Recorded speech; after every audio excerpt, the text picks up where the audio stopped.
Hi, everybody. This is Amy Cameron at STL Partners.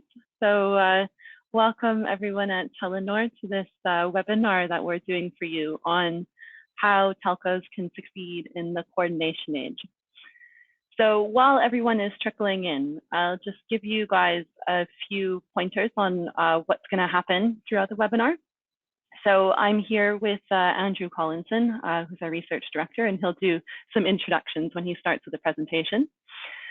You guys are all on mute, on listen only mode.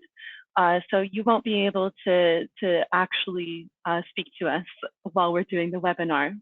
However, we'll be taking questions throughout. So if you look on the little panel that you have, there should be a little gray box for questions. If you guys can put in your questions as we go along, what I'll do is while Andrew is presenting, I will be sort of a moderator and jump in with your questions so that it won't just be us talking at you for an hour and a half, because we would like to keep it interactive despite the limitations of the webinar platform. So please do put in your questions as we go along, and I'll put them to Andrew as he's presenting. So Andrew will present the whole first bit, talking about the coordination age. And then after Andrew's bit, I will do a little presentation on ELISA and how it has gone through some of the transformations that we discuss more theoretically in the coordination age. So that's a whirlwind overview of what we plan on doing today. So please do submit your questions. We are also recording this webinar, so if you guys want to share it with any of your colleagues afterwards or come back to it, then we will share you the link afterwards so that you can watch the recording. And likewise, we are aware that there's missing a little couple of centimeters of the slide on the audience view at the bottom, so we apologize for that, but we will also share the slides with you in PDF format after the webinar is over. So you guys will be able to have access to those. And of course, if you don't think of your questions during this webinar, you're always welcome to email us afterwards, get in touch and ask your questions at a later date. So I think that's it. If anybody has any questions about how the webinar platform works, so you can't hear us or anything, just please put it into the questions box or the chat box, and I will try to pick it up as we go along. So I think that's all for the organizational elements of the webinar. So I will now hand over to Andrew to give us a presentation. Thank you, Amy. And good morning, everybody. As Amy said, we're going to try and make this as interesting as we can for you and as interactive. So I'm going to go reasonably quick, but please enter your questions as we go, so we can try and pick up issues of clarity and so on.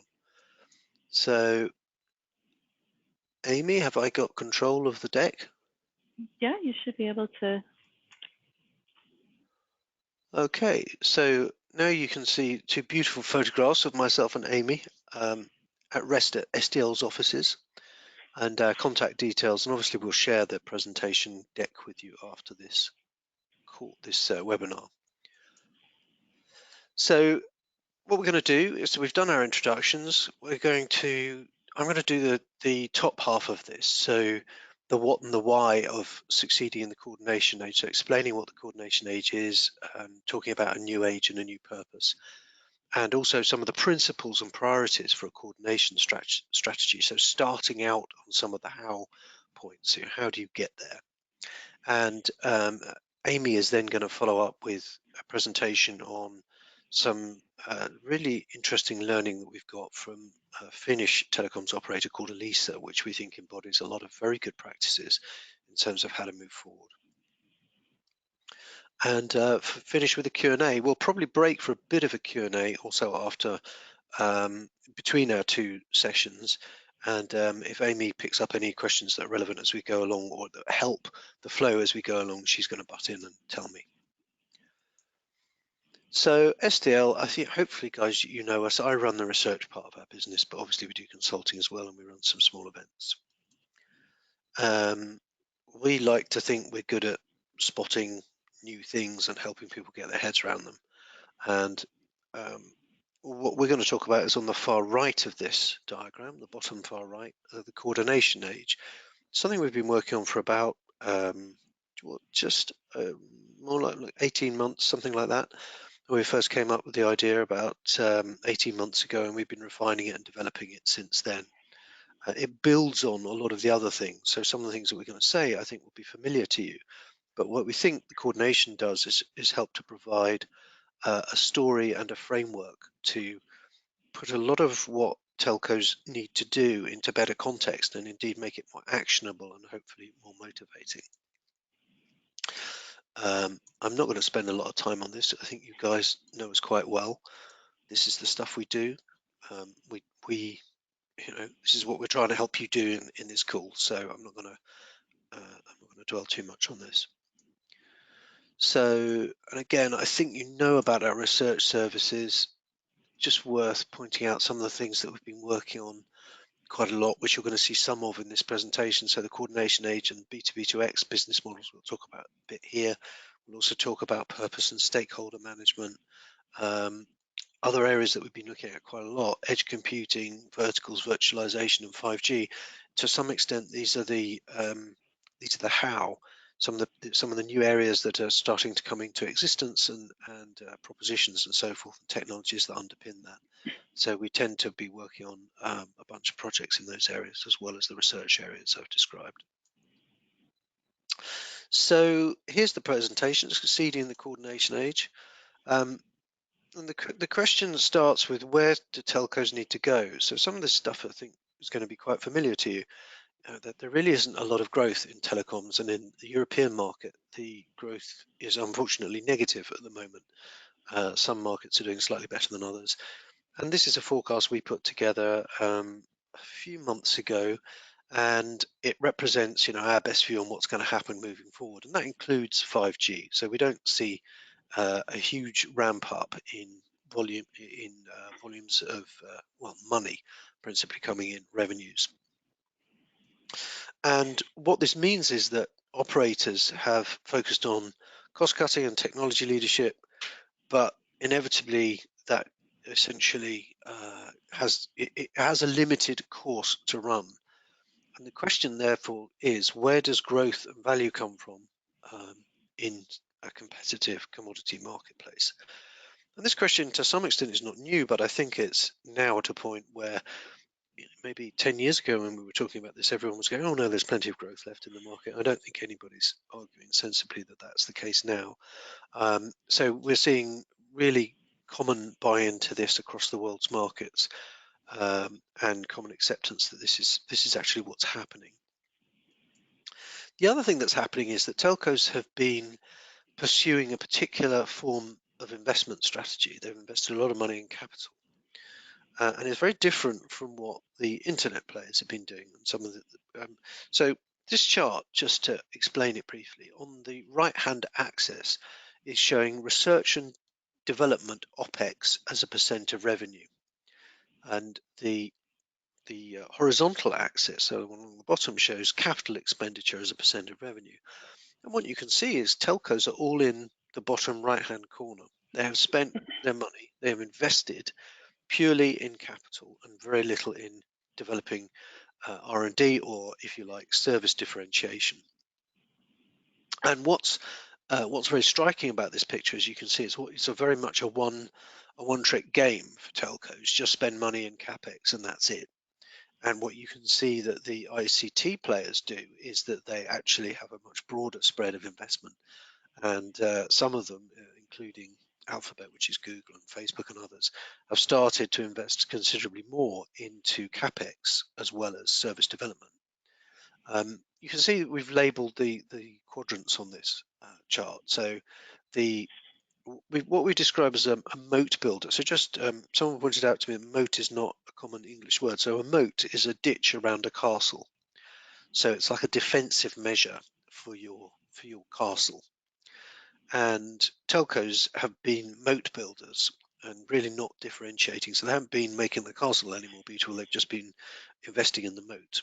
But the problem with this is that the moat has been breached because the value in these markets is now accruing to other players as well as telcos.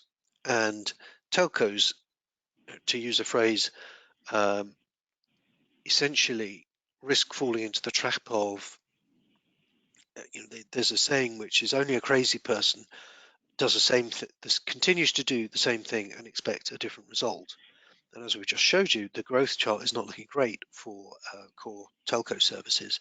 So are you going to keep investing your money purely in capital expenditure and particularly in network capital expenditure and expect to get a different result? I mean, the answer has to be no, because there can't be a different result. You have to do something different.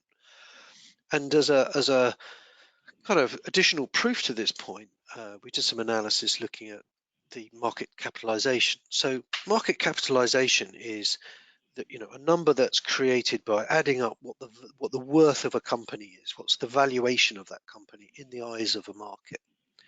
And it's an imperfect measure, but it's quite an interesting measure. So what we're seeing here is the revenue. So on the left hand, dark blue is the telecoms industry, just under $2 trillion of revenue. And the rather the stripy coloured part is the internet giants that you can see listed there. So we're talking about 165 telcos playing 7 internet players. So you can see that the telco revenue is significantly higher. But when you look at the capitalization, so in other words, the valuation of those companies, what you see is those 7 companies are worth as much or more than, depending on exactly when you look at the marketplace, those 165 telcos with more than twice the revenue. And why? Well, because investors value the idea, or so in other words, the owners of these companies value the companies who have both service innovation and the ability to defend that. And because it leads to revenue growth and profitability and future value creation. And you can see that that's not so much the case in the telecoms market. So the question is then, well, what are you going to do about that? So you have clearly the choice of keeping doing what you do now. But I went back to this thought of, well, what's changed in the world? So I joined the telecoms industry about 30 years ago, and at that time there was no mobile, no fiber. I was working on fiber optic development, but we knew those things were going to come, and it was very, very exciting. And there was a sense of, I suppose, what I would call a political, economic, and cultural gravity that said, this is what is going to change. This is what the world needs. The world needs this stuff to go in place because you've got all these things that can be improved by these technologies and these services and these solutions. And it to me as a 20-year-old, it was very obvious that this would happen. I had no idea how much it would happen, but it was very clear that it would come. So we started to ask the question, well, if you think about the world that way again, what do you see? And what we saw was a very clear picture, which is that there are, quite consistently around the world, major social and economic challenges, and those can be categorized. And the way we're categorizing them is to talk about resource availability. So employment, healthcare, capital, education. One of the big things that's changed in the last 30 years, there are now 7 billion people on the planet. There were 5 billion in the 80s. But that's quite a big change, and obviously there's a lot of different socio-economic development around the world. But these are common features. People are needing and wanting different availability of these things. But there's also resource efficiency, and you particularly see this, I think, in enterprise markets and business markets. Most enterprises are looking for particularly productivity, but return on investment, and indeed return on asset. But you also have the conservation, so you have the sustainability angle, climate change, pollution and waste. And we're not making necessarily what you would call a green or a sustainability argument, but there is no doubt that this question is of pressing importance for the world. I I think probably talking to you guys at Telenor, most people in Telenor are more likely to be on side with that argument. There are some, for example, in the United States who are perhaps not so much in that. But what we see in most of the developed world, and indeed not just the developed world, most of the world, is these three forces are what are driving most economic development now. So instead of people purely being driving for economic growth, which is obviously important, they're looking to improve how resources are made available and used in the world. And that really is a huge gravity, and you can see that in so many different effects and so many different phenomena and trend as you look around. And these are not just an issue for telcos. This is the gravity for the whole world. This is what everybody's wrestling with: governments, enterprises, and consumers. And solutions need to come from groups of people. And that's quite an interesting point. These problems are not solutions that people can solve as one party on their own. So we're not going to argue that telcos can solve all of these issues, but we are going to argue that telcos can help solve these issues and can help solve them in a slightly different way than they have been solved in the past. And when we look at the demand side, we see three enablers working together. We see things that help to manage the supply and demand of resources in real time. So there's the stuff that we're all used to: fiber, 5G, internet, etc., IoT type stuff. Then there's the insight part of the equation, analytics and artificial intelligence. And increasingly, there is the action part of this equation, digitization and automation. And when you look at these things, the combination of these things is what you need to manage and supply the demand of resources in real time. And that is fundamentally what is going on in the you hear it called lots of different things. You hear fourth industrial revolution. That typically talks about robotization of industry. I think that is a limited view of what is actually happening. What you're really seeing is the whole of the economy embracing these new opportunities to solve those new problems. Well, not so much the new problems.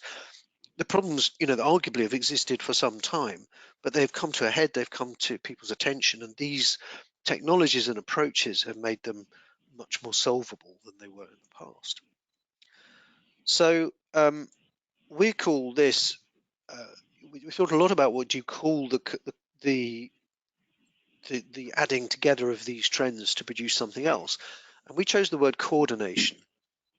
We talked about automation, but automation has been going on for 150 years since the Industrial Revolution. We think coordination is a good description, and I'll come on to describe a bit why, but it's about the organization of complex things to make them work together effectively. And I'll try and give you some examples of that in a moment.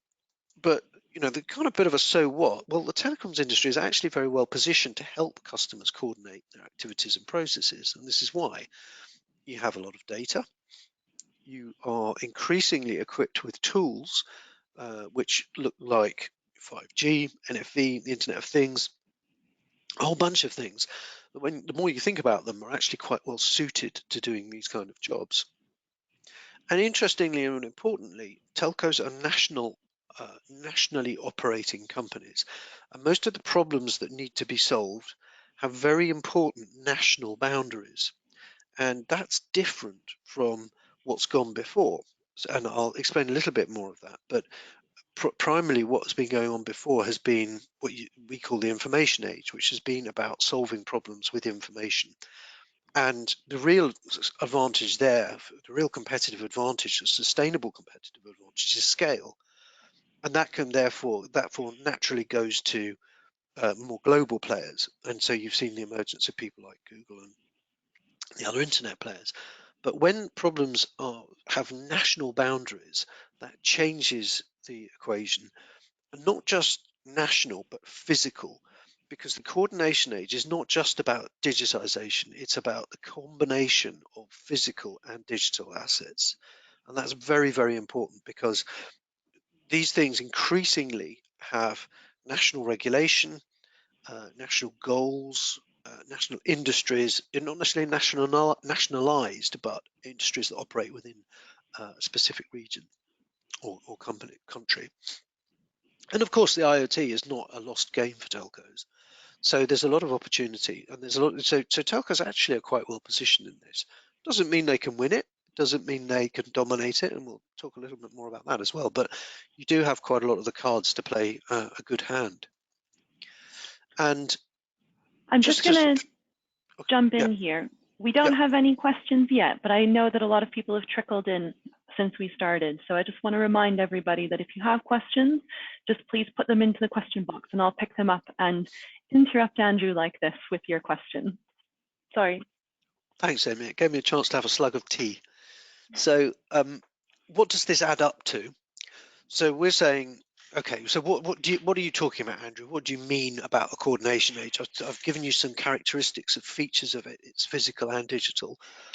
But let's put it in contrast with what came before to give it some more clarity. So in 1850, we say the communication age began. People started laying cables around the world. And the key thing, the problem that solved was it connected people to each other, and it solved the problem of distance and remote communications fundamentally. And the business model, subscription and per unit pricing, has really been in operation almost to the current day. I mean, it's not quite finished yet, but it's still in existence and earning a lot of money actually. So not to be knocked. But in 1990, we think you could probably point to saying the information age started when computers really started to be connected. So ARPANET was a bit before that, but probably in about 1990, the internet started to exist in the form we might kind of recognize today. And what's different about that is it connects people and computers, and it also connects computers to computers too, obviously, but fundamentally these things. And it solves the problems, I think, of discovery and delivery. So with Google, you can discover, you can think of Google as an analogy for discovery. It helps you discover pretty much anything you want. I mean, it fundamentally revolutionized how you discover information and things. Not so much things, but facts maybe. And if you think about Netflix or something like that, that's a fundamental revolution in how information and entertainment services are delivered, because you basically don't get anything anywhere. So, and again, you've got different business models coming into play, and you've also got different players evolving through that series of time, the Googles and so on that we discussed. But 1990 sort of leads to 2020, where we're talking about the coordination age starting, which is about this kind of resource management, resource availability and efficiency. And it's connecting computers, people, processes, and things. And the reason I emphasize the word processes is because I think this goes quite a long way beyond what you would think about in the Internet of Things. Because I think when you think about the Internet of Things, you start thinking about sensors being connected, stuff like that. And that's great. That is part of what this does. But what's going to go beyond that is that processes within companies and across companies are going to start to change radically as these technologies take hold. And it's the relationship between all of those things that starts to make an absolutely fundamental change in how things work. And we can see here some of the things we're saying, that the business models may change as well. And this word B2B to X, so business to something else. So it could be business to business to business to business or whatever. You're going to see a lot more collaboration across industries and across businesses within industries in order to make things work efficiently. And that leads to different types of business models. And at the moment, we're calling them decentralized B2B2X platforms. And we'll talk a little bit more about that as we go through. Andrew, I have a question. Okay, so Manuel from Grameen Phone is coming in with a question, and he says that Grameen Phone has had 7% plus growth for the past 4 years, and voice is still a big part of that, as it probably is in many other emerging markets. So do you have any specific thoughts on how developing markets like that fit into the coordination age paradigm? It's a very good question, and yeah, Grameen Phone and other people do still have voice growth, and you are still operating in broadly what you might consider the sort of communications age and information age model, and that's great. I think the opportunity for companies like Grameenphone is to say the speed of change and the nature of change is just getting faster. And the opportunity for companies like Grameenphone, I think, is many telcos really missed or didn't make the most of the transition into the information age. And that was because they said, oh, our existing model works fine. We'll just focus on that. We don't need to worry about anything else. We'll let the future take care of itself. And but that's perfectly okay. That's a perfectly valid strategy. But it also led to what we described before, which is telcos becoming stuck in the bottom right-hand corner of the investment matrix and eventually not having the means to produce growth. So the important thing to look at is how you balance the difficult job of doing a great job in your existing business and preparing for new stuff. And what I would say to Grameenphone is that most operators in developed markets, let's just say they've made a mixed job of actually developing new propositions and new market areas to be in a good shape, that when their revenue growth became 0 or -%, to have new stuff. And most of the operators are now in that position where they look at most of the developed market operators in the position where they're going, oh my God, we've run out of growth. What do we do? Well, a good a good answer to that question is if you'd started a bit earlier preparing for these changes, which were predictable and predicted, then you would be in a better position. But even so, there's still a lot you can do now. So I think the opportunity for Grameenphone and others is to go, well, hang on, we cannot believe that this is just going to continue indefinitely, and we need to make some serious preparation and lay the foundation for some long-term changes. And indeed, some of the most interesting innovations that I've seen recently have come out of much less developed markets and much faster moving markets where people have leapfrogged the application of technology and haven't been so hidebound. So that's a part-on answer to that question. But if you don't mind, Amy, I'd like to carry I'll on with just the. I'll just jump in very quickly and say that obviously in Bangladesh, Telenor is obviously developing the tonic healthcare proposition, and that's kind of playing into the coordination age paradigm. And I think one of the challenges will be thinking about, tonic is run very separately as a completely independent business, and it'll be thinking about how to bring some of the practices, the startup mentality that has worked for tonic into the core of the telecoms business. So I'll just keep that comment short and sweet there. Thank you, Amy. So just, I think I'd finished the description of the difference between the ages, and I hope that was useful to try and say, well, okay, so what's different? So I think just to remind myself a little bit, the main things I think is to think about physical and digital, because I think those two things are quite important in terms of helping define the boundaries. But also think about these questions about what is it connecting and how is it operating, and what is it trying to do? It's trying to connect new sets of things, and don't just get sucked into the things. Think about processes as quite an important component of this, and think about the outcome that your customers want, which is this better resource management. So just to give a sort of tangible example of that, and it's interesting, this is a more of a developed market example, but actually the problems are quite the same in other markets like Bangladesh, and tonic is quite a good example of this in some ways, is that a lot of the time the problem with healthcare is not that there aren't great doctors and great medicine, or that those doctors are trying to kill people or doing a bad job. That's really not what the case is. A lot of the problem is basically trying to get the patient and the clinician in the same place at the same time to deliver the treatment that's required.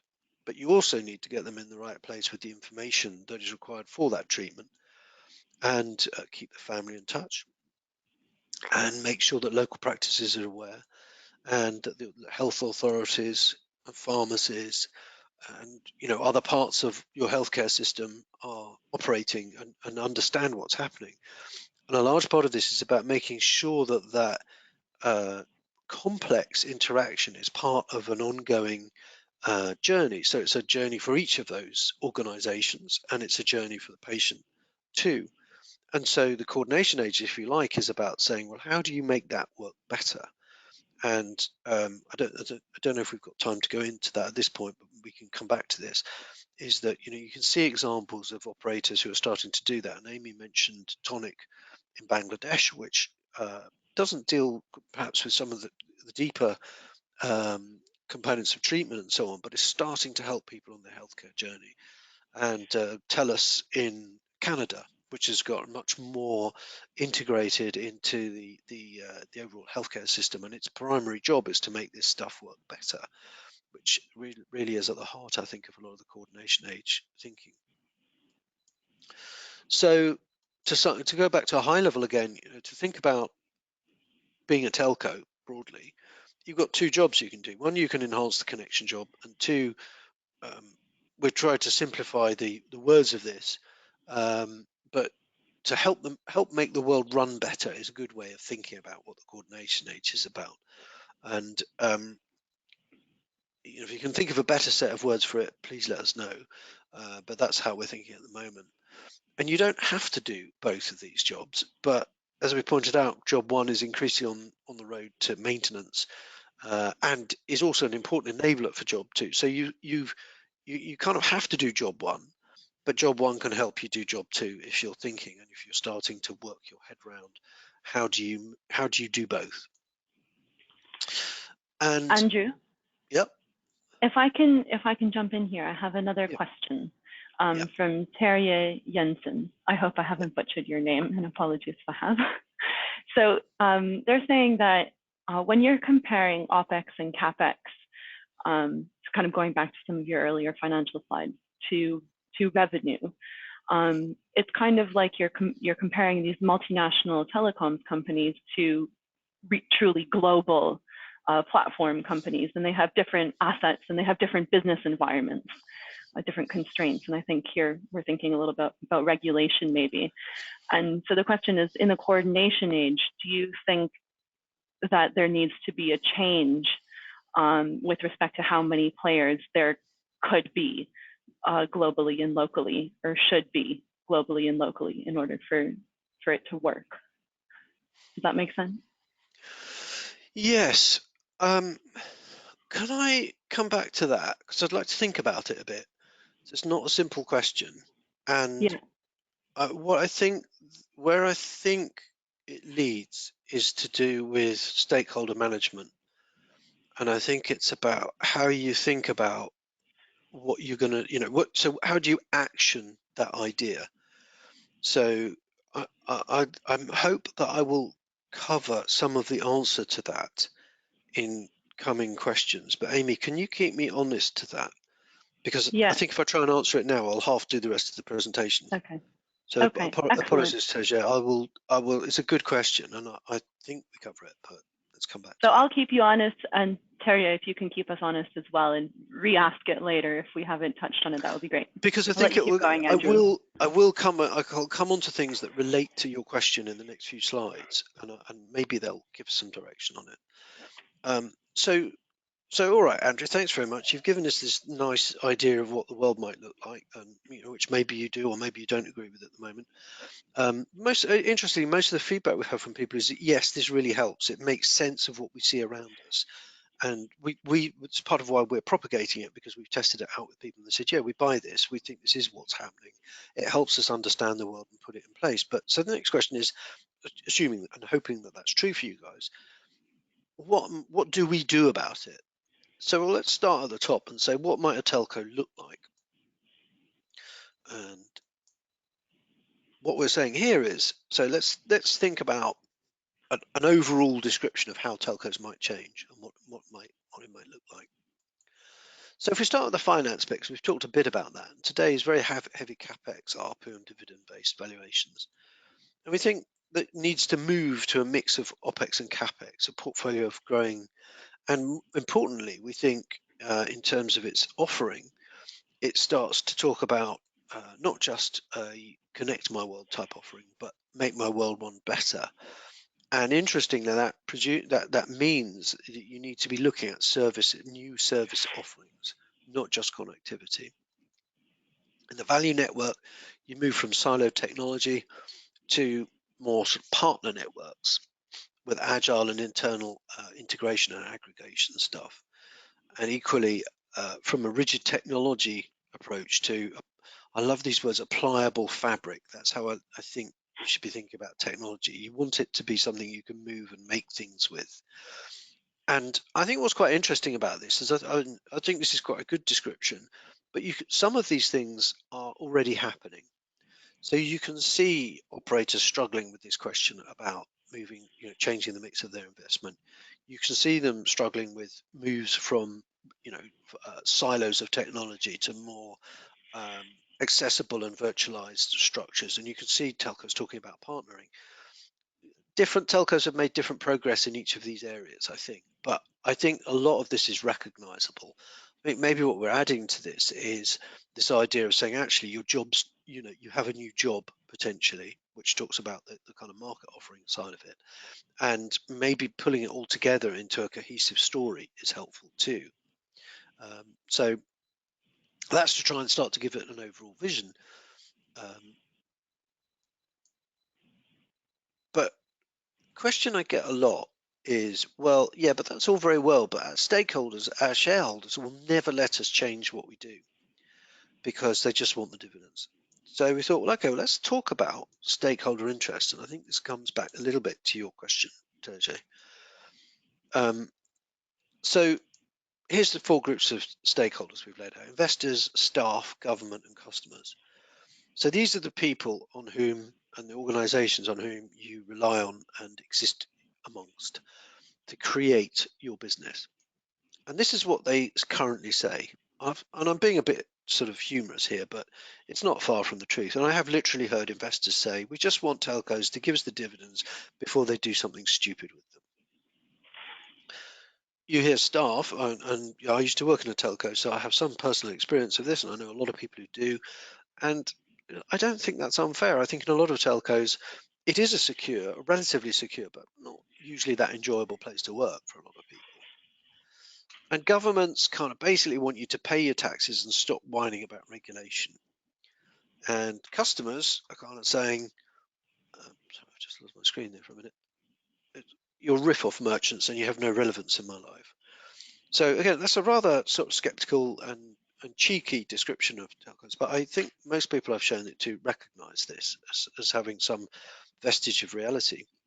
Well, what you want to change it to is something else, which is actually you do want to be getting capital growth in your shares and in your market valuation. And the secret to this is not some sort of radical sort of magic trick that turns you from one thing into another. Is you've got to nudge it. And Amy's going to talk about Elisa, who I think actually are the masters of this. They've done a really, really good job of a lot of these components. And when it comes to staff, what you want is you want exciting work, doing important things in the world. And speaking for myself, I remember 30 years ago really feeling that. And I think the industry's lost that and it needs to regain it. So you need to give them a real reason to change as well, because why should they change? Why should you change if you're not doing something useful with it? People are complex and we like things to remain the same because it's safe and secure, but you need to give them good reason to change. And we think this story can start to do that. And with the government, what governments actually want is a partner in economic and societal growth. So I go back to Terje's question about how many players are there and what are the types of players. Ideally, what you want to be is a partner to government. So the governments go, oh, hang on, wait a minute, we've been using this 30-year-old idea of market, the market being the primary driver of all good things. And actually, the market's pretty useful in a lot of ways. But when it comes to building networks and revolutionizing a society and sort of fundamentally changing the fabric of things, the market is not necessarily the only force, particularly if you're building networks. So we're already seeing sort of more network sharing stuff going on and stuff like that. But I think if governments start to see operators as a partner as opposed to just another business in that society, then they will change the way that they regulate, and they will change their mindset towards them. And moreover, if you know, 10 years ago, Google, Amazon, so on, they were the darlings of the world. They were the newcomers. They were the beautiful people at the party. They're not anymore. People kind of go, hang on, guys, you're massive. You're not paying your taxes. You've been messing about with the data. You know, that cycle has changed, and there's an opportunity for telcos within that to also change and to reposition themselves. But you can't do that by faking it. You cannot pretend, you cannot win, you cannot do this by corporate social responsibility. You should, it is corporate and social responsibility, but a big message of this is that this is in your business interest to behave like this. That's why we think this is a powerful argument, because it's a powerful business argument to start behaving like this, and it's a powerful argument for your people to start behaving like this, because you can do something more interesting and more fun. And for your customers, you can do more useful stuff, because that's really what you need to do to become more relevant and to become more useful. So we're arguing that this story, this picture of the coordination agencies, say, hang on, actually, if we start doing relevant things that change the way we operate, we can start to move our key stakeholder communities in a direction that is good for them and good for us. So, you know, I think that's pretty powerful, because I think that's the first time in, well, a long time I've seen an argument that says, actually, you know what, you can make all the parts of this work together. You can make it move in the right direction.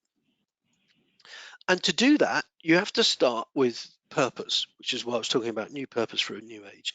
So what you can't do is you can't suddenly overnight become, oh, we'll just switch to being a coordination age company. I don't think you can do that. But I think the way that I'm thinking about this is to think about, you know, our job today is to get things to connect better, and that's good. That's based on our current competencies, and it's basically, this is our purpose today, and what you see is the purpose in most telcos. But there's no reason that you shouldn't have an ambition. I quite like this word ambition. So I think what that does is it says, you know, our purpose is this, but our ambition is to do that. And I think that's a really powerful way of doing it, because one of the things about stakeholders is, for example, if you think about investors, they get terrified of the idea that, oh no, you're going to throw all the money away. So no, look, our ambition is to go here, but we're not going to be stupid about it. We're going to do it in a very measured way. And again, Amy's going to talk about that, I think, when we talk about Elisa. But if you don't do this, you're going to be stuck. You're going to be stuck as a connection company. You're going to be stuck as a utility. And I mean, unless you can prove to me something different, and I haven't seen a good argument for that in the last 30 years, then, you know, good luck. I'd love to see it. I'm always open, but I genuinely believe this, that unless you change, unless you commit to doing something different, nothing is going to change, and that has to come from the top. So, and why does purpose matter?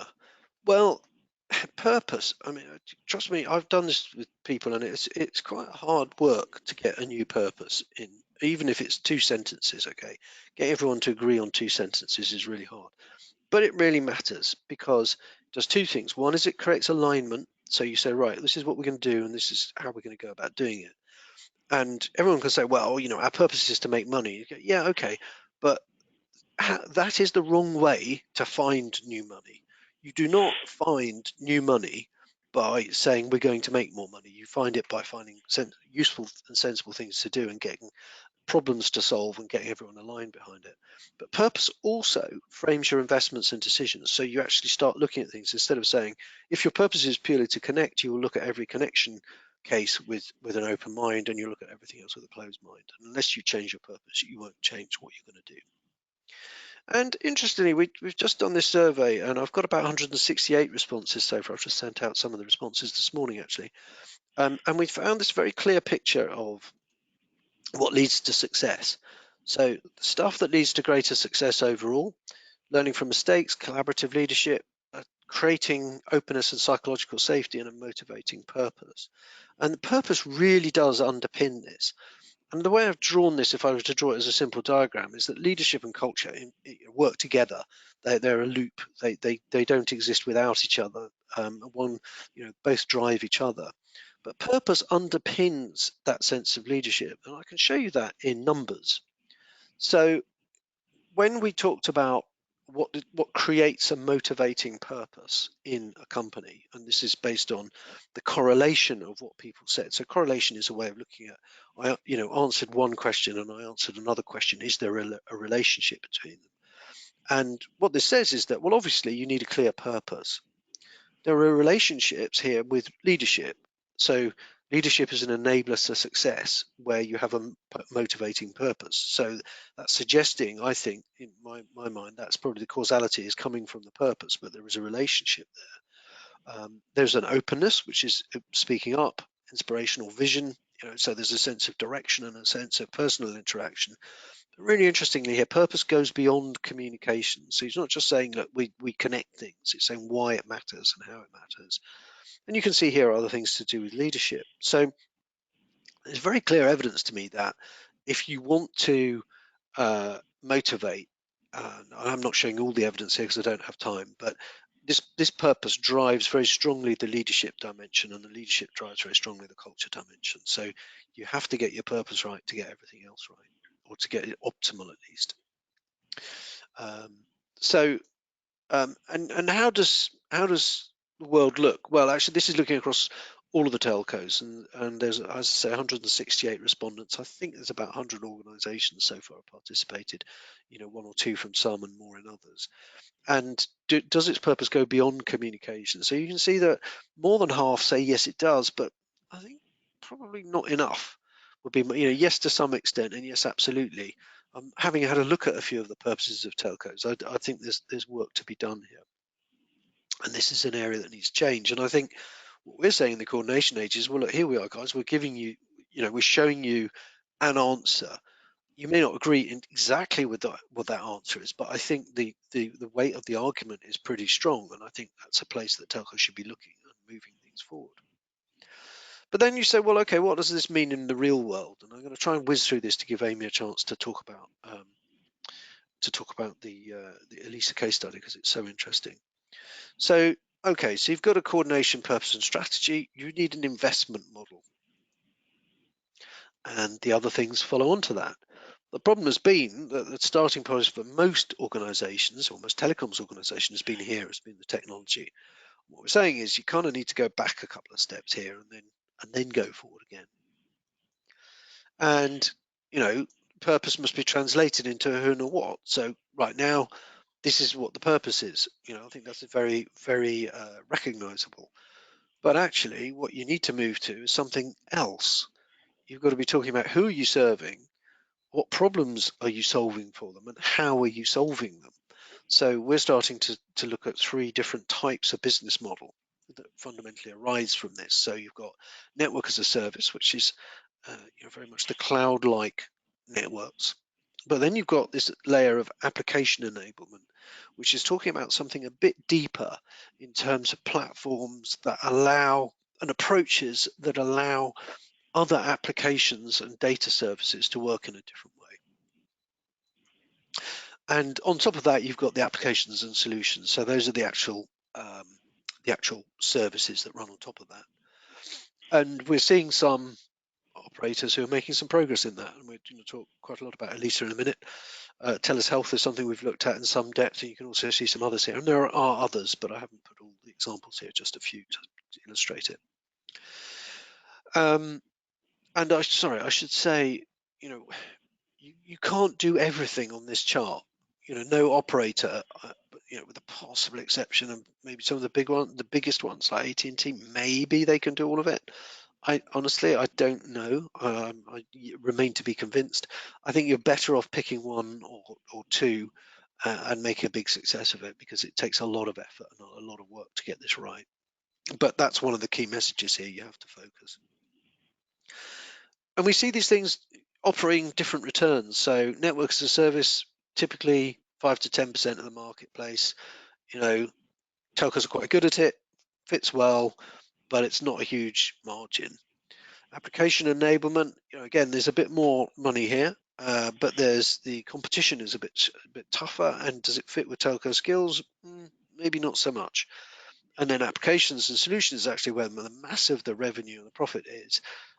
is very fragmented and intense competition, and telcos don't have a lot of skills in this area, or many of them. And what we're suggesting is, you build essentially from your network as a service base through these layers, and that's what we're seeing successful. The players are starting to show signs of success doing, because ideally you want some of this 70% part, but let's face it, it's really hard, and you're up against tough competition. So if your only chance really is if you focus and really get good at something.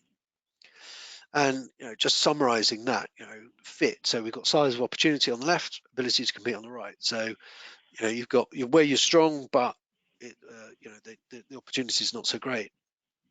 Where you've got medium, fit, and the opportunity is equally, a little bit harder.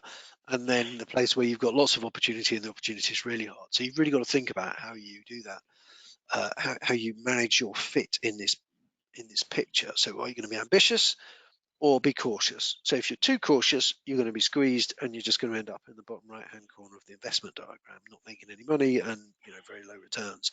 If you overdo it, you're going to break the business. So you've got to find the right balance here. And to start with, you've got to change what you're spending.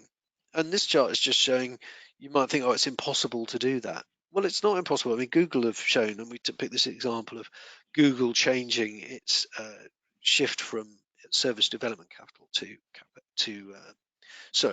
more of a capex exposure. And telcos basically need to do the plot that we're showing on the red circles there, is gradually increase the R&D and service development. And we're really using R&D here as a proxy for service differentiation. It was the best number we could pull out of the available numbers. And that means you've got to change what you're spending your money on. And this is where it starts with the CFO. So this is what we see as a sort of classic, typical picture for operators. So build it up here so far to cover capital expenditure, amortization, operations to run it, and sales and customer care. You need to be adding this new stuff in here, reducing the other stuff as you go through processes like automation and how you manage the business, and adding the new bits in here to create, in the orange stream, to create that new revenue. Easy to talk about, harder to do. Again, we'll talk more about this in the coming slides on Elisa. So I'm going to shut up blissfully, and just, Amy, are there any questions I should take at this point, or because I feel you've got quite a lot to get through still? Yeah, we don't have any more questions yet. So lucky you, Andrew, you're off the hook for a few minutes. Hey. So what I'll do now is, because everyone, I am the question master here. I'm the only one who can see the questions that you're pulling in. I'm going to put those aside while I present to you about Elisa. And then we'll pick up the questions at the end. So we'll have another chance, because we have until 10 o'clock. So there should be lots of time to answer some questions at the end. So obviously, yeah, lots of what we said may sound great, but how do you do it in practice? And I think that Elisa is a good example of how to do that in practice. So, oops, sorry, try and make it work. Okay, so let's go back to the beginning of the story, where Andrew rightfully said that we've heard from a lot of people that, yeah, it's all well and good to change the financial model, or invest more in services, but it just, our shareholders won't have it. And Elisa has flipped this on its head, and it sees it has changed the relationship, so that it sees having to deliver, or successfully delivering, its quarterly dividends or quarterly results to shareholders as a way to earn the autonomy to experiment and invest in different things. So it has two key targets that it has had all the way back to 2010 in order to manage this relationship. So the first one was a decision to keep CapEx flat while expanding network capacity. And you can see here on the chart that they have kept their CapEx and OpEx completely flat, at the same time as many other many other their peers in the industry have had to increase capex over that time in order to meet the demands of mobile data. At the same time, they've said we are going to deliver growing dividends, and they have managed to do that because they have outperformed on the way that they have delivered mobile services. So a little bit different to the chart that Andrew just showed you, where you have not necessarily rapidly growing revenue and you need to shift around your money in order to make more for service innovation. Elisa has, by outperforming on the connectivity side, has grown its connectivity revenues, and that has enabled it to grow its dividends and to have some money to invest into new things because it has kept its capex flat. So there is a way to sort of flip around this conversation. And I think that a major reason how Elisa has managed to do this is that they have a deeply embedded learning culture. And we had the privilege to speak to their CEO a few weeks ago, and one of the memorable things that he said to us was, Elisa's only sustainable competitive advantage is the willingness and the capability to learn. So, despite being a very innovative company, they don't think that any of the products that they've developed is really what distinguishes them, but their ability to learn. And coming back to this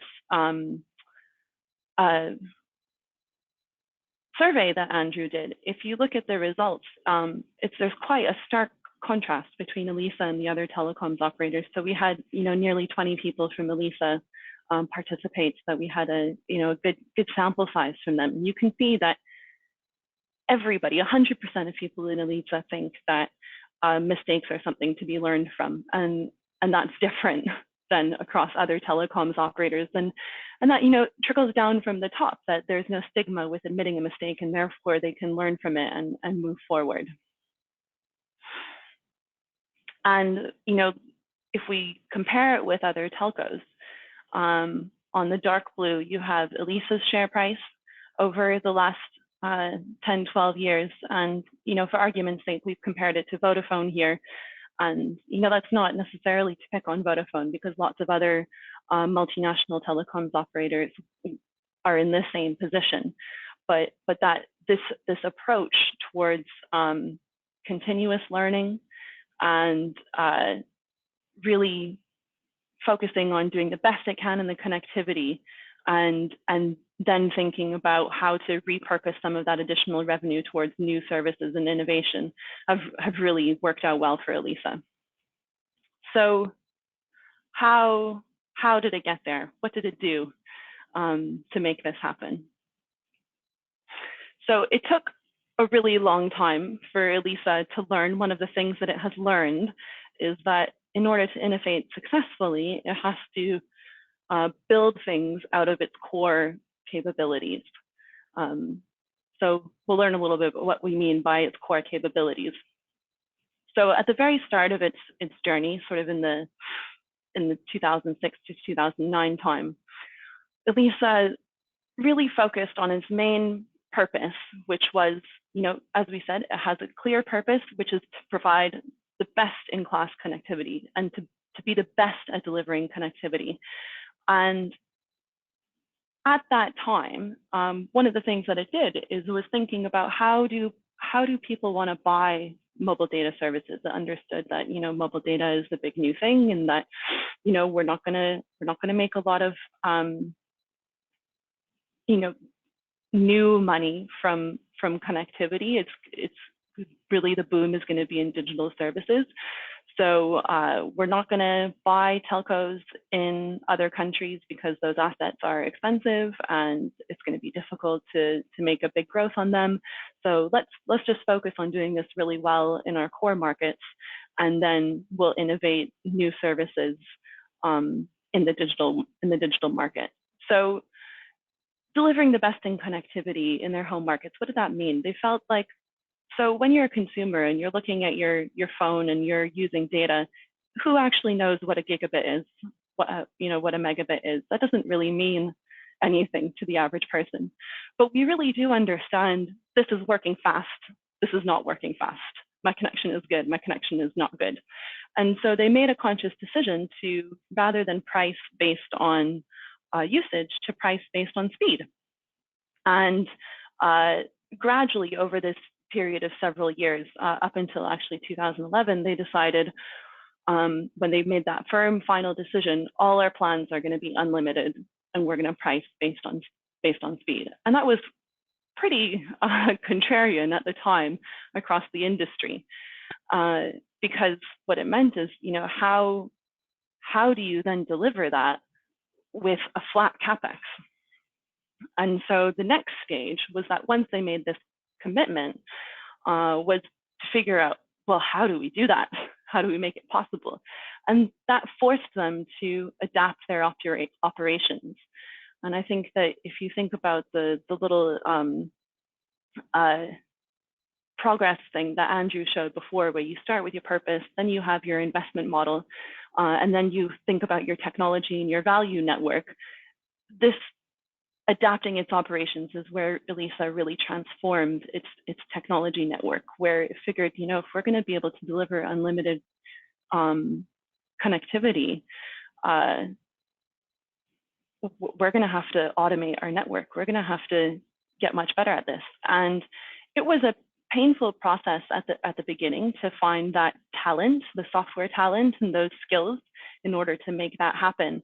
But Elisa was able to kind of build on the aspect that it is a stable place to work. It is a financially stable company, unlike many startups. So that's good for many software people who have families and can't live in the precarious way that you do when you're in a startup. And they paired that with their learning culture, which means that it was not a stable and unenjoyable place to work, but a stable and fun place to work, because people had the autonomy to experiment and to try different things. And it's through that mentality that Elisa was able to adapt its operations to make its network much more automated in the way that it works, and be able to deliver unlimited data with flat capex. At the same time, Elisa was thinking about, how do we make new money? And again, its learning culture was a very big part of experimenting with new areas. So many other things that it did, it sort of tried lots of avenues before it found what worked. So it tried an e-wallet in 2012-ish time, and then that was developed a whole e-wallet system where people could do contactless payments and send bank transfers through text messages and all the things that we're used to today. And then they found that they couldn't bring it to market because the banks wielded too much power and wouldn't let them implement it. And that was a very difficult learning process for Elisa. And they went through similar things with gaming, where they found that they just couldn't invest in the marketing and the development that is necessary to compete in a global creative industry. And so gradually, by trying many different things, they learned that actually, if we're going to be successful in our innovation, then we need to deliver digital services that are built out of our core capabilities. What was lucky is that by transforming the way they operated their network to become much more automated, they had expanded their core capabilities into something that the market was really interested in. So that's at the stage when they started repurposing their network automation skills as a solution. So it's now called Elisa Automate, and they have customers all around the world, with other telecoms operators who are seeking now to go through the same journey that Elisa has been through. And they're in a good position because they've done it themselves, so they understand what the telecoms operators are going through. So they've turned that core capability into a new business.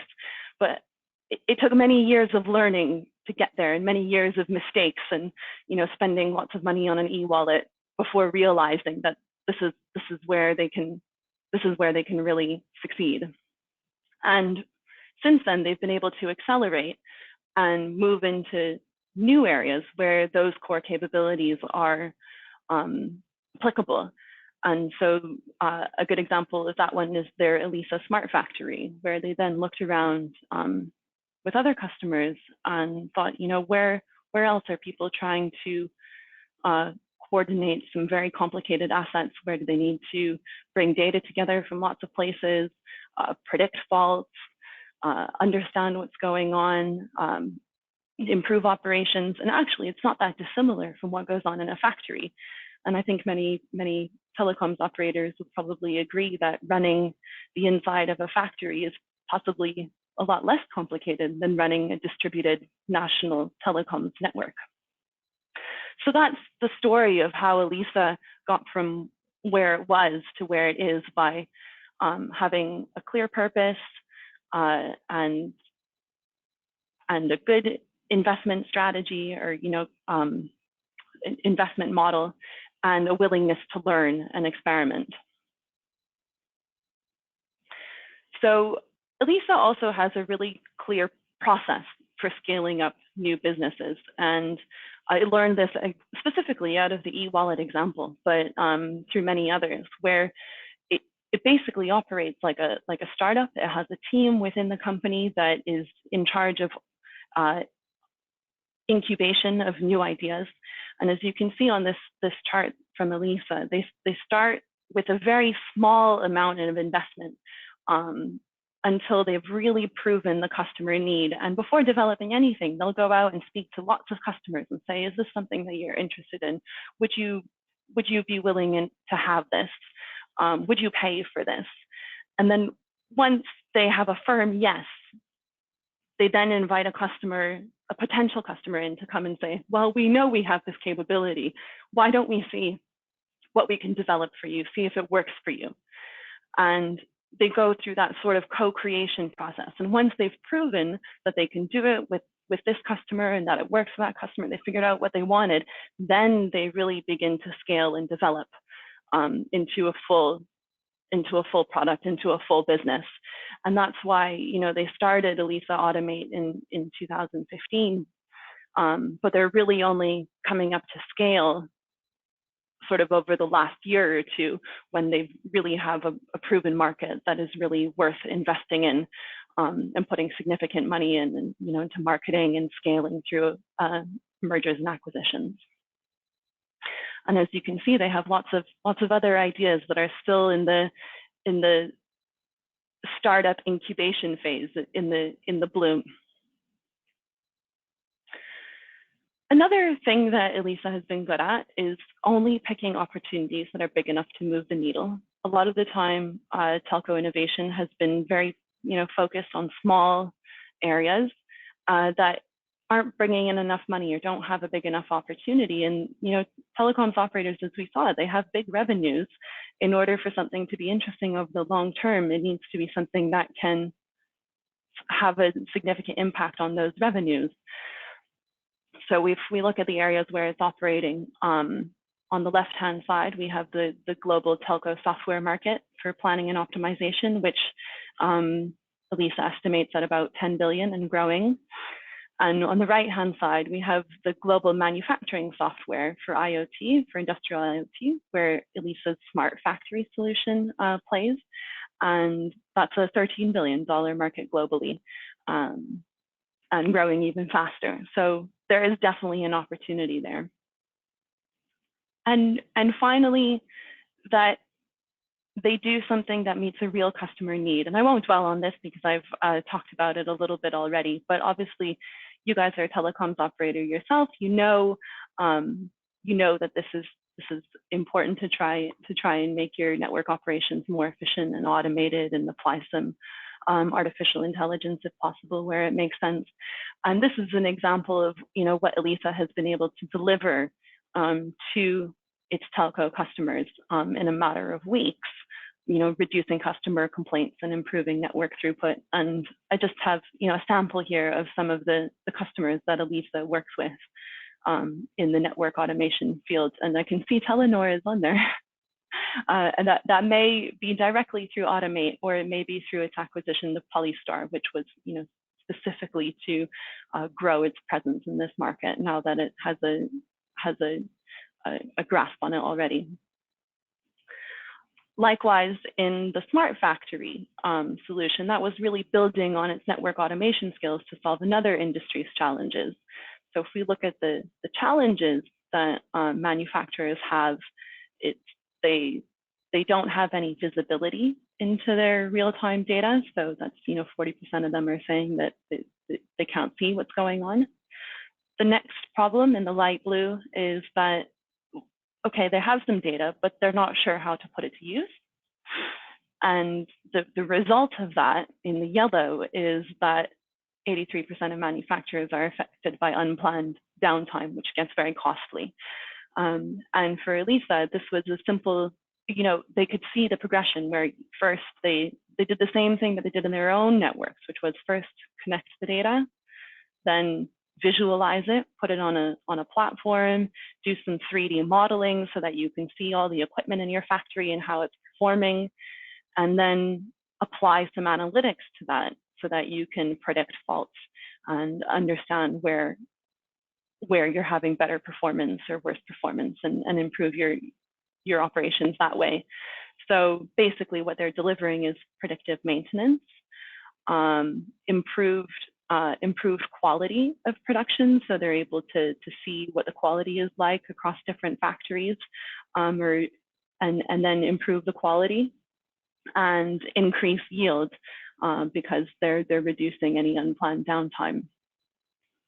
So that's a whirlwind overview of Elisa's transformation and what it's been able to build through openness to learning and sort of a determination, if you will. So I just will finish up by bringing it back to the coordination age story and say, how is Elisa playing in this field? So it's playing in the solutions and applications level is what Elisa Automate and Elisa Smart Factory do. And I think this is interesting because it's a slight, maybe a contradiction to sort of how we've positioned it, and maybe one for us to think about in terms of our research. But basically, they're saying application enablement is not the right place for us. This is a global market, that the platform players are best positioned to serve. It's very difficult for us. We don't have the ability to make the big investments that are required up front in order to get people onto your platform and achieve that scale. They feel that their core capabilities are more suited to delivering solutions and applications, and instead they're partnering at the application enablement layer. So for instance, for their smart factory, they use the ThingWorks platform for bringing all the data together and visualizing it. And although Elisa's network transformation means that it is in a very good position to sort of move into the network as a service era and be more responsive and granular in the way that it delivers services to customers. But Elisa is not interested in tying its smart factory solution to its connectivity. So if a customer in Estonia or Finland, where it operates, comes to it and says, we want the smart factory solution, they don't care what connectivity they use. They're not trying to drive synergies between those two elements.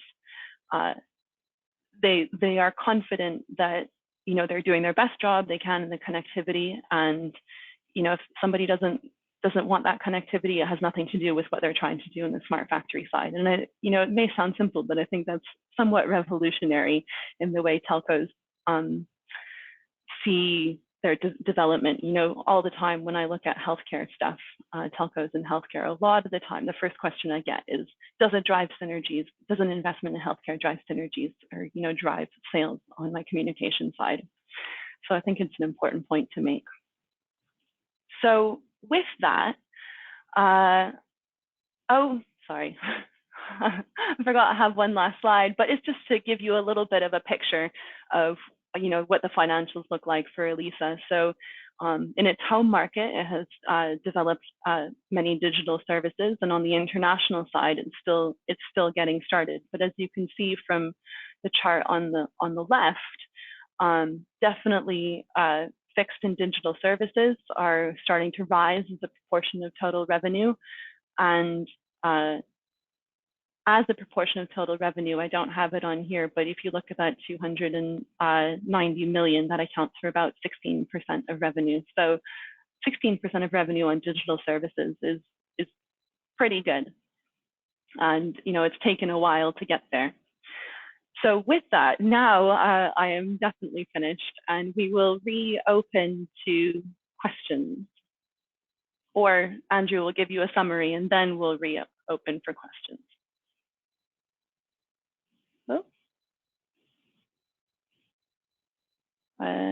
Hey, yeah, Amy, do you want to just show that last slide? Yeah, I'm trying to. I don't know what I've done. Apologies, everyone. Wow. There we go. Oh, how's that? Cool, thank you. So thank you very much, Amy. So whilst you're all composing yourselves, let's just remind ourselves really what we said today. So we said, first of all, you've got purpose is the thing that you need to change first, because if you don't, so I'm not being able to advance this slide at the moment, Amy. I think you might need to either give I me think control or to. you should be able to go now.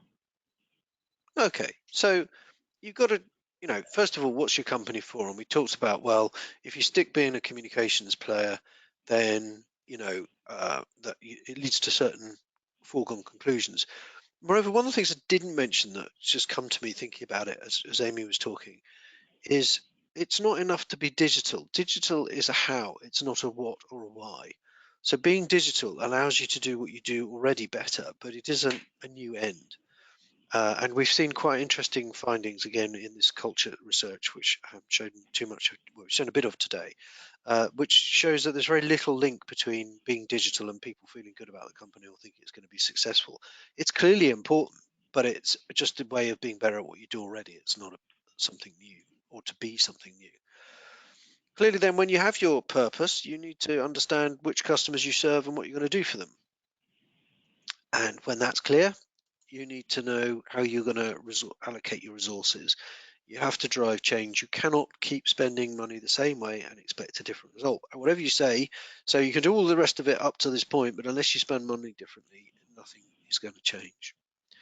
And then you've got to implement. So we talked about some of the ways that Elisa approached things differently. We're doing a lot of research actually into not just Elisa, but other organizations that show the characteristics that we think are starting to produce these kind of changes. I think Elisa is particularly interesting because they've proven how to do the business of growing new stuff while simultaneously managing new business well. There's a lot to be learned there, but there are other places too. So that's kind of what we're saying. We're saying we've got a new world to deal with, and don't think about it in the old way. Think about it in a new way if you want to succeed in it, because that's where it's going to go. And to do so, you need to revisit your purpose, align your strategy, make your investment priorities, sit behind that, and implement on the back of that. Like we've said a lot of times in this presentation, that is easier said than done. But what we're trying to do, what Amy and I are trying to do, is show you how we think it can be done and find examples of people and organizations making good jobs of this approach overall. And not just, but the trouble is we can't only do that because not everybody's done it yet, because we are talking about the future. So we're trying our best to inspire, prompt, stimulate, even provoke our customers and our partners to act on this. So kind of our role as we see it is to be that sort of grain of sand that provokes the clam to create the pearl, and to work with you guys and others to try and move this forward. So it's great to find someone like Elisa where we can point to someone and show you people doing good things and moving things forward. But the great challenge here is that this has not all been done. This is not all true yet. This needs to be true.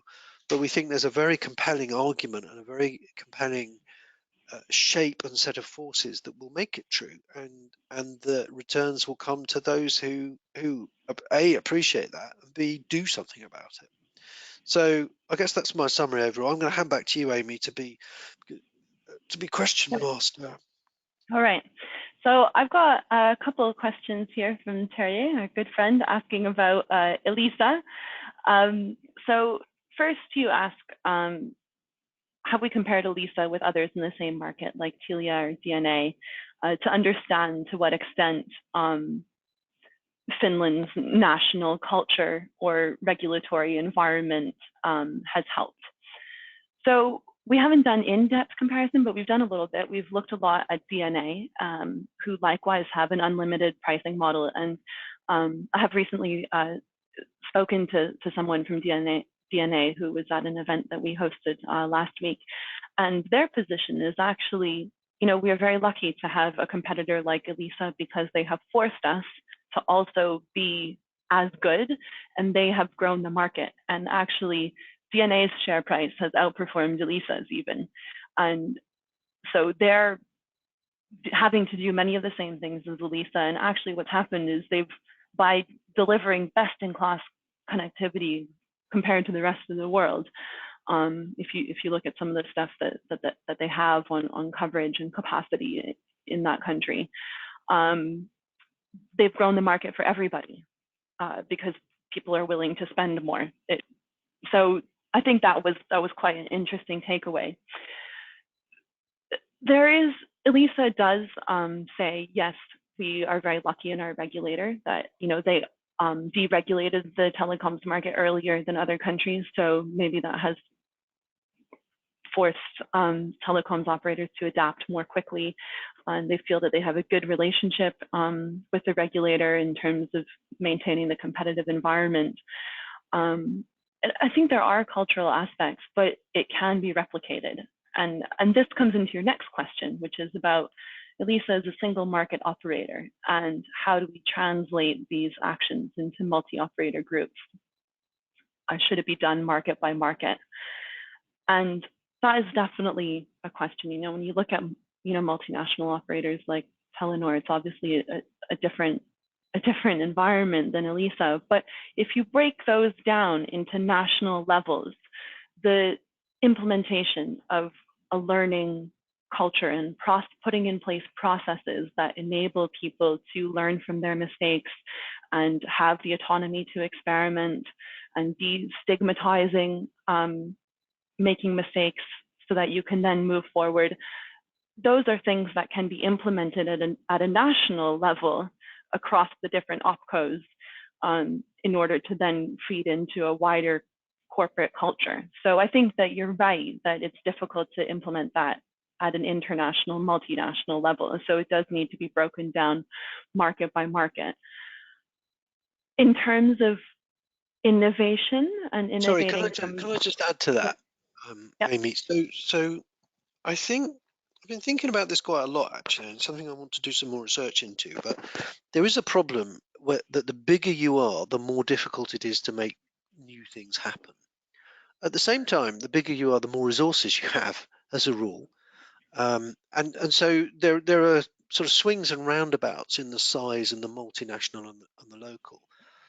And I think what's also quite interesting, you can also argue that the smaller you are, the more difficult it is to make things happen because you don't have the resources, you don't have the people, you don't have the bandwidth, you don't have the opportunities. So I think the way to approach that question is to divide things up into, well, what helps us at a kind of multinational level and what helps us at a local level. And there are some things that can be driven at a global or a multinational level, and there are other things that are better driven at a local level. So I think to steal a phrase from ELISA is to say you have to do the hard strategy work and figure out the capabilities and the components which are best suited at each level. And some of them even have bits of both. So if you take about a learning culture, we think that's one of the fundamental underlying things, and that has to come from the top, and it really should be a global thing.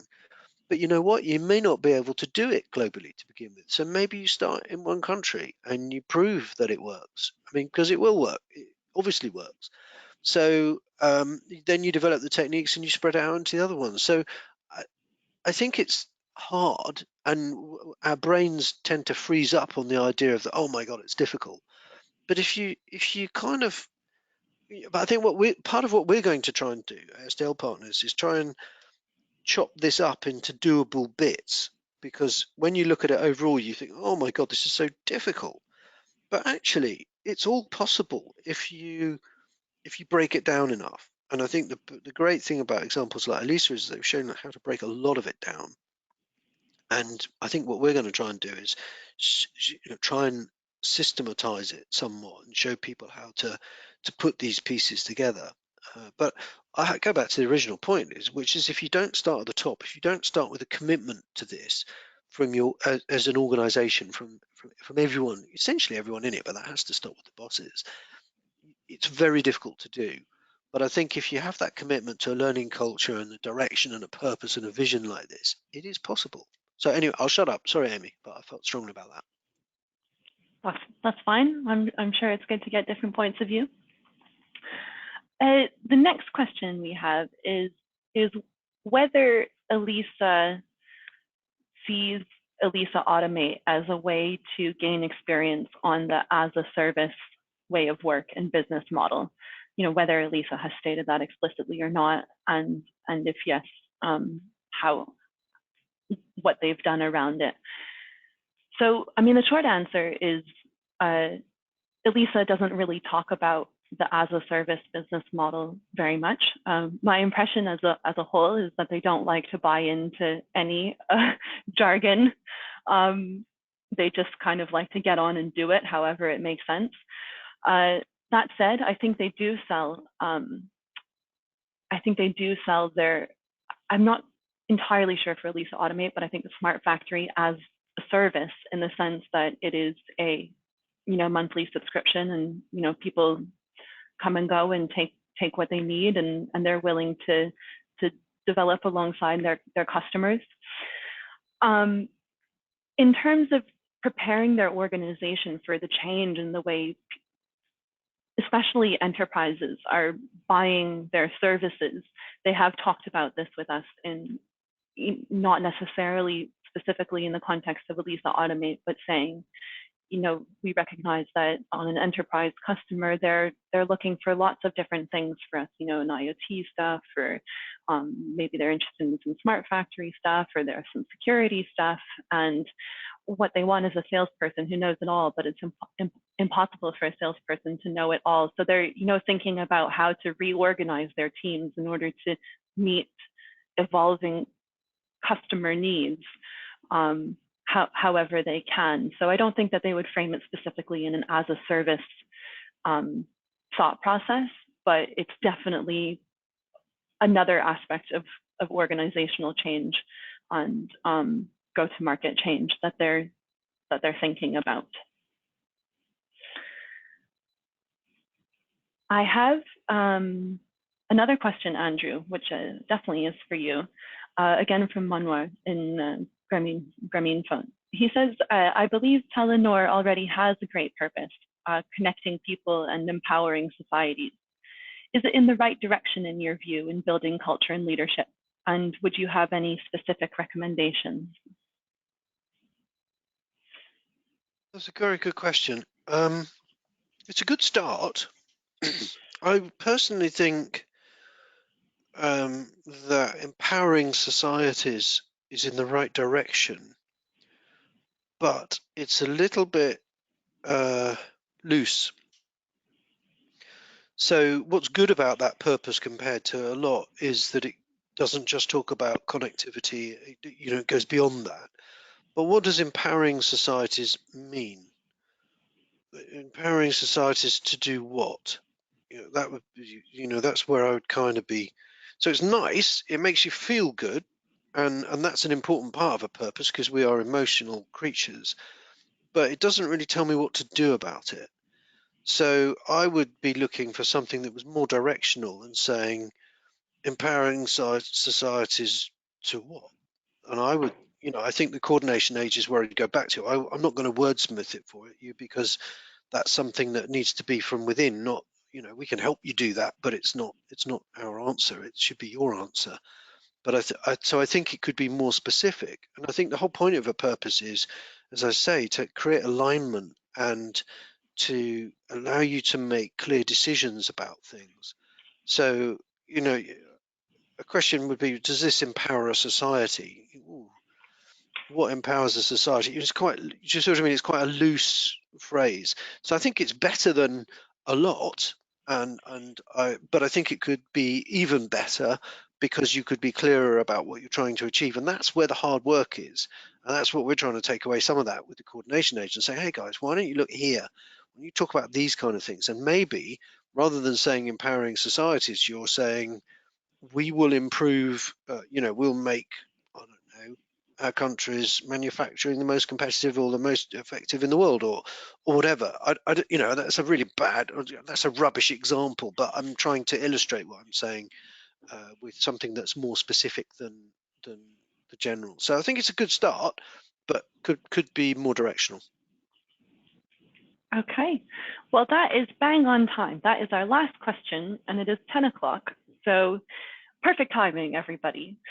Thank you very much for all of your questions. I know that there were some questions that got a bit disrupted. I know that Rob Finley wasn't able to finish his question because he was having connectivity problems. So if that happened to anybody else, please feel free to just get in touch with us, email us, set up a call with Mina. We're happy to field any more questions as you think of them. We hope you enjoyed the presentation, and we will send you all a link to the recording so that you can listen to your heart's delight or share it with anybody else in the organization. Okay, Yeah, thank thanks you, everybody. and we'd welcome any feedback too. How we can improve what we're doing. What you thought of it. That would be great. If you could let Mina know, that would be fantastic. Thank you. Okay, bye-bye. Bye.